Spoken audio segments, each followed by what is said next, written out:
어제 사실은 이제 데살로니가 후서 1장을 우리가 좀 보면서 전체적인 얘기를 했었어야 하는데 또 하필이면 주일이라요.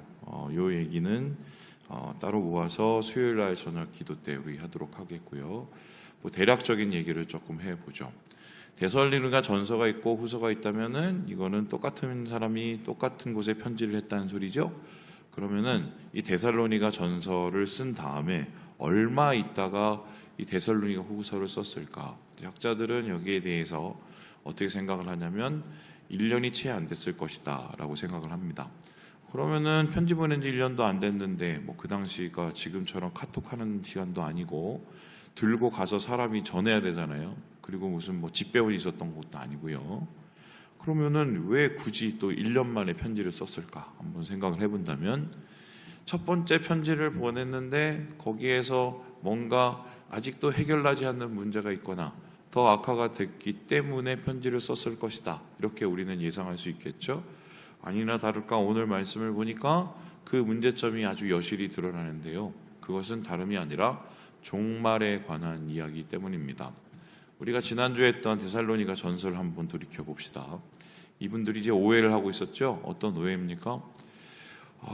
예수님이 곧 오실 줄 알고 그런데 우리 교회 가운데 죽은 사람이 있는 거예요. 돌아가신 분들. 그러면은 이 사람들은 어떻게 되느냐? 분명히 예수님이 오시면 그때 우리가 구원을 받는다고 알고 있는데 이미 죽은 사람들 어떻게 할 거냐? 이 고민이 하나 있었고, 두 번째로는 도대체 그러면 예수님 언제 오시냐? 곧 오신다 하는데 언제 곧 오시냐? 이런 데에 대한 또 오해가 있었습니다. 그래서 바울이 여기에 대해서 풀어주기를 죽어도 상관없다. 왜냐하면 먼저 부활해서 기다리고 있다. 이렇게 얘기를 하고 있고, 뿐만 아니라 우리는 그때가 되면은 하나님께서 우리를 공중으로 들림받게 하셔서 그곳에서 주님을 만나게 될 것이다. 뭐 이 얘기를 했습니다. 그래서 그러면 어떻게 사느냐? 주님이 내일 오실 것처럼 살으라. 그래서 예수님의 오심을 기다리면서 우리의 신앙을 잘 가꾸고 견고히 서면서 살아라. 요 얘기를 했죠. 그런데 요 얘기가 오해되기가 시작한 겁니다. 오해되기 시작한 거예요. 뭐예요? 아니 뭐 내일 오신다며, 야 진짜 곧 오실래나 보다. 진짜 곧 오실래나 보다. 이러면서 여러분 만일에 진짜 예수님이 내일이나 다음 주에 오신다고 생각을 해보세요. 어떻게 하시겠습니까? 어떻게 하시겠어요? 뭐 우리 생각에는 열심히 뭐 일상을 살아가면서 또 기도도 열심히 하고 신앙생활도 열심히 하고 교회 생활도 열심히 하고 그러면 좋겠으나 안 그렇다는 걸 우리가 이미 경험해 봤죠. 1992년 뭐 공중 재림 막 그때 생각을 해봅시다. 그게 이장님 목사였나요? 그 다미선 교회 그 사람이 정말 사기꾼이었던 게 목사도 아니죠 사실은. 예수님 뭐 1992년에 뭐 종정 들림하고 1999년에 온다고 얘기해놓고는 땅을 사놨습니다. 그런데 다른 사람들은 그걸 철떡같이 믿고 어떻게 했느냐? 재산을 다 팔아갖고 어차피 뭐 며칠 지나면 의미가 없잖아요.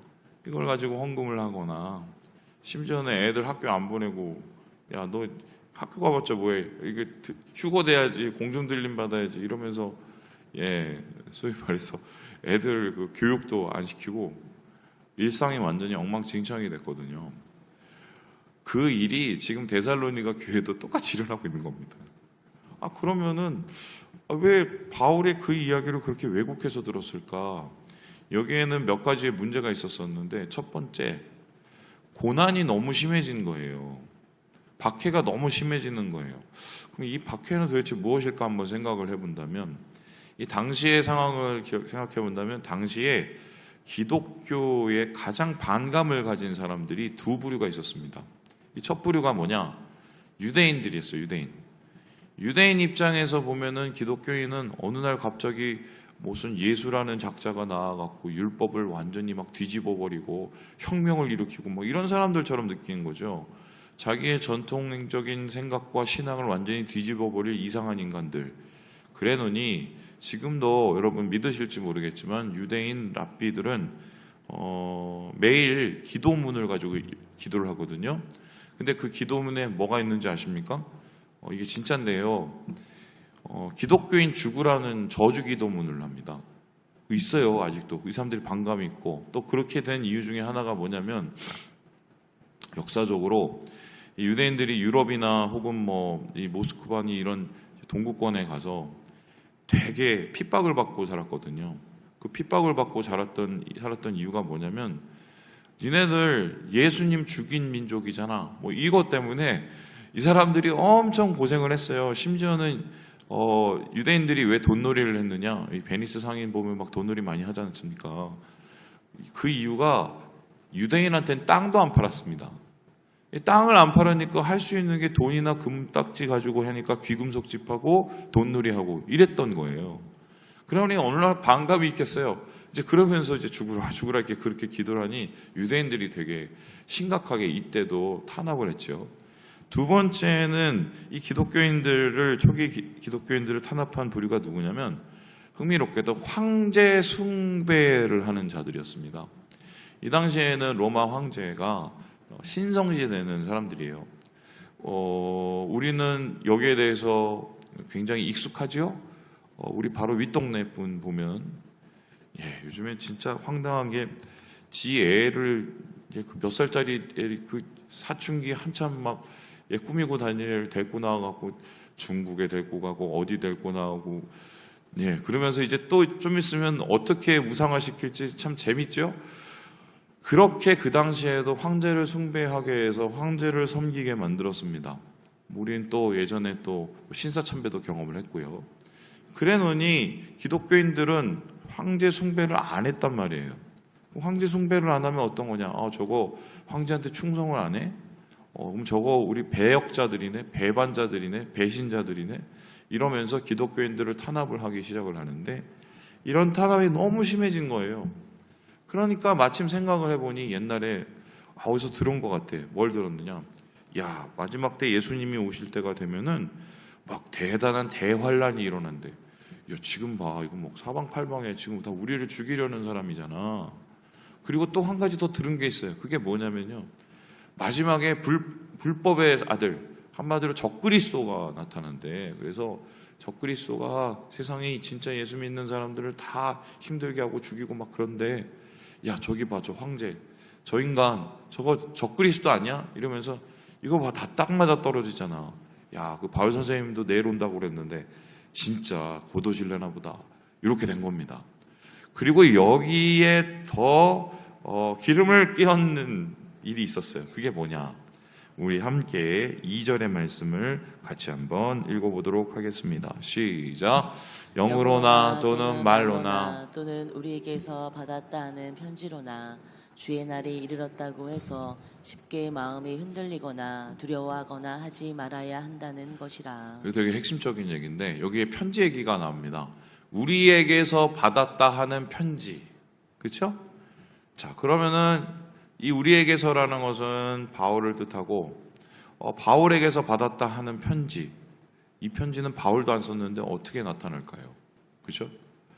재밌는 게 고린도 후서 3장 뒷절을 보냐면요. 3장 17절에 이런 게 있는데 나 바울은 친필로 문안하노니. 그러니까 바울의 편지를 사실 바울이 안 썼어요. 바울은 불러주면 옆에 있는 누가 썼냐면 누가 씁니다. 누가가 썼어요. 누가가 뭐 사랑하는 뭐 우리 이러면 또 사랑하는 이렇게 쓰고 왜 그러느냐? 이 학자들의 말에 의하면 바울이 하도 맞아갖고요. 이 못을 그래갖고 이 팔이 떨리니까 그래서 대신 누가가 그것을 써줬다는 게 이게 이제 정설이거든요.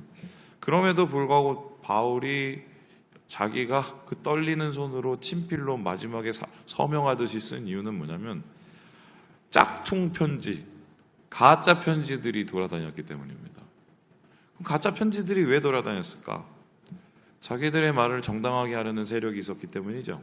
그럼 그 세력이 누군가? 거짓 교사들, 거짓 선생들이죠. 항상 교회는 그런 어려움과 그런 위협과 그러한 또 유혹 속에서 항상 있었었는데 이 데살로니가 교인들도 그러한 상황 속에서 지금 교회에 혼돈과 혼란이 오고 있었다. 그러니 이제 바울은 이 이야기를 듣고 다시 편지를 할 수밖에 없는 거죠. 자, 그렇다면은 여기에 대해서 바울은 어떻게 풀어냈을까? 여기에 바울이 뭐라고 이야기를 하고 있냐면요, 되게 중요한 얘기를 한 가지 쓰고 있는데요. 우리 함께 우리 16절의 말씀을 같이 한번 읽어보도록 하겠습니다. 시작. 우리 주 예수 그리스도와 우리를 사랑하시고 영원한 위로와 좋은 소망을 은혜를 주신 하나님 우리 아버지께서, 일단은 하나님이 누구신지에 대한 생각을 정확하게 그들에게 심습니다. 왜 그러느냐? 여러분, 앞에서 사람들이 예수님 곧 오신다, 바울이 또 편지를 보냈대, 뭐 이러면서 거짓 교사들의 얘기에 훌쩍훌쩍 넘어간 이유가 뭔지 아십니까? 왜 예수님이 곧 오신다는 시한부 종말론에 오늘날도 많은 사람들이 속아 넘어갈까요? 그 이유가 뭘까요? 저는 그 이유를 압니다. 제가 속아 넘어가 봤거든요. 잠시지만 제가 고등학교 3학년 때인가요? 그때 제 친구 따라갖고 그 다미선교회에 갔었어요. 근데 거기를 제가 어떻게 갔느냐? 제 친구가 따와서 야, 큰일 났다 해서 왜? 예수님이 곧 오신대. 그래서 아, 그래? 근데 저보고 같이 뭐 볼 게 있대요. 그래서 어디 갔는데 비디오를 하나 보여주더라고요. 그 당시에 이제 한국에 출시되지도 않았는데 그걸 또 이상한 성우들이 또 더빙을 해갖고 좀 이상해요. 근데 근데 휴거라는 그 비디오였어요. 근데 보니까 그 비디오가 뭐냐면 어떤 사람이 이제 막 운전을 하고 있는데 갑자기 뿅 하고 사라져요. 그래갖고 그 버스가 아무데나 꽝 부딪혀요. 그런 일들이 막 일어났는데 소위 말해서 예수 믿는 사람들이 갑자기 사라져버린 거예요. 그 비디오에. 그리고 나서는 어떤 일이 일어나냐? 야, 이게 뉴스에 딱 나오게 이게 소위 뭐 휴거라는 거 아니야? 뭐 이렇게 막 얘기가 나옵니다. 그랬더니 그 다음 장면이 뭐냐면 목사가 교회에 남아서 예배당에서 막 울고 있는 거예요. 그래서 주인공이 가갖고 목사님 왜 우냐 그랬더니 나는 못 올라갔어. 난 버림받았어. 뭐 이러면서 막 울고 있는 거예요. 그걸 딱 보면서 제가 먼 처음에 생각했던 게, 야, 나도 저러면 어떡하지? 거기에 모였던 사람들 대부분은 왜 모였느냐? 두려워서 모였습니다. 그럼 하나님은 어떤 존재냐? 나를 안 데려가셔서 너 두렵게 만들어서 안 데려가면 어떡하지? 야, 저번에 3번째 나팔이 불려졌대. 너 들었어? 나팔 불리는 거 그거 안 들으면은 못 가.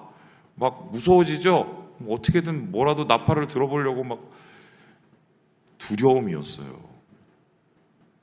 그런데 하나님이 물론 공의의 하나님이시라 우리가 하나님 앞에 죄를 졌으니까 두려운 건 사실인데, 하나님이 두렵기만 한 하나님이십니까?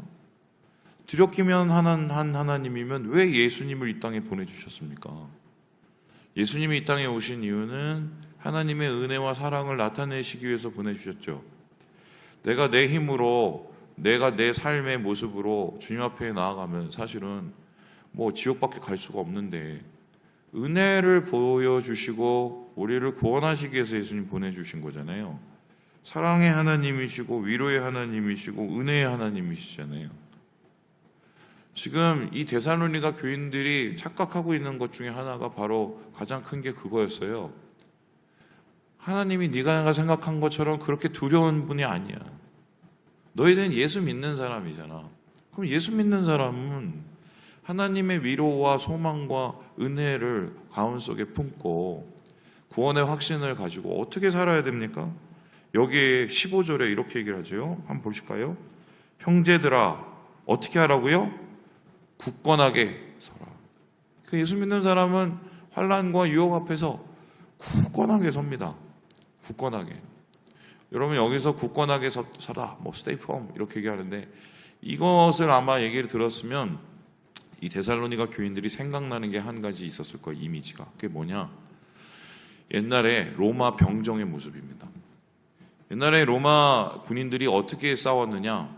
여러분, 그 영화 같은 데 보시면은 가끔씩 나오는데, 요즘 같은 딱 가면은, 군대 가면은 뭔 교육을 시키냐면은 총 사격 도 시키지만 총 들고 PRI라는 걸 시킵니다. 우리 군대 갔다 오신 분들은 알 거예요. PRI가 뭐냐면 피가 나고 알이 생기고 뭐 이가 갈린다 해서 PRI가 이렇게 그냥 하는 얘기예요. 근데 그게 어쩌면 뭐 앉았어, 서서 싸, 누웠어. 이걸 왜 하느냐?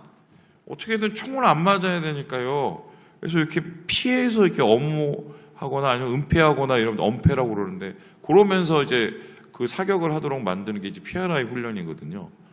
그럼 어떻게든 자기 몸을 숨기고 총을 쏘는 게 요즘의 훈련이에요. 그런데 옛날은 그렇게 안 싸웠습니다. 어떻게 싸웠느냐?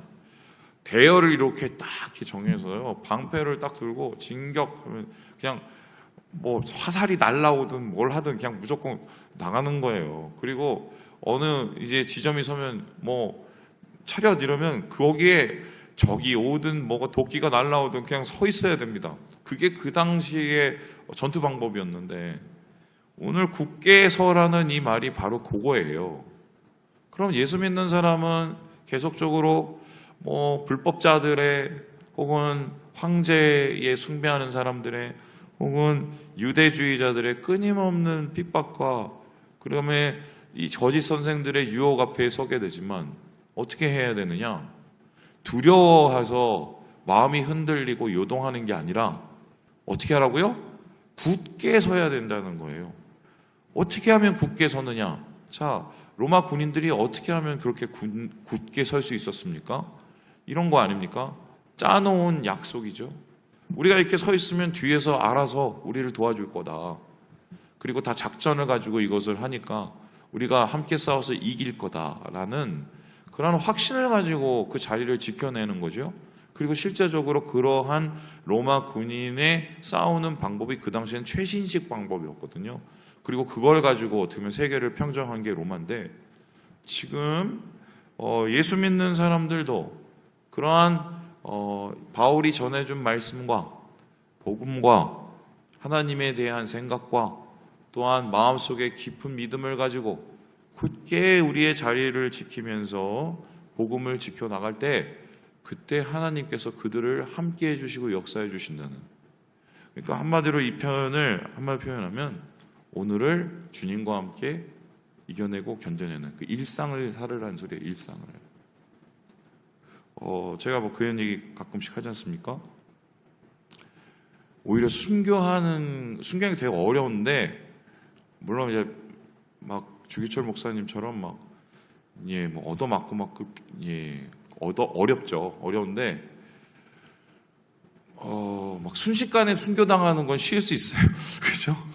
뭐 예수 믿는다고 순식간에 순교당하는 건 쉬울 수 있어요. 근데 그거보다 훨씬 더 어려운 건 뭐냐면 버텨내면서 일상을 사는 걸 수 있어요. 네.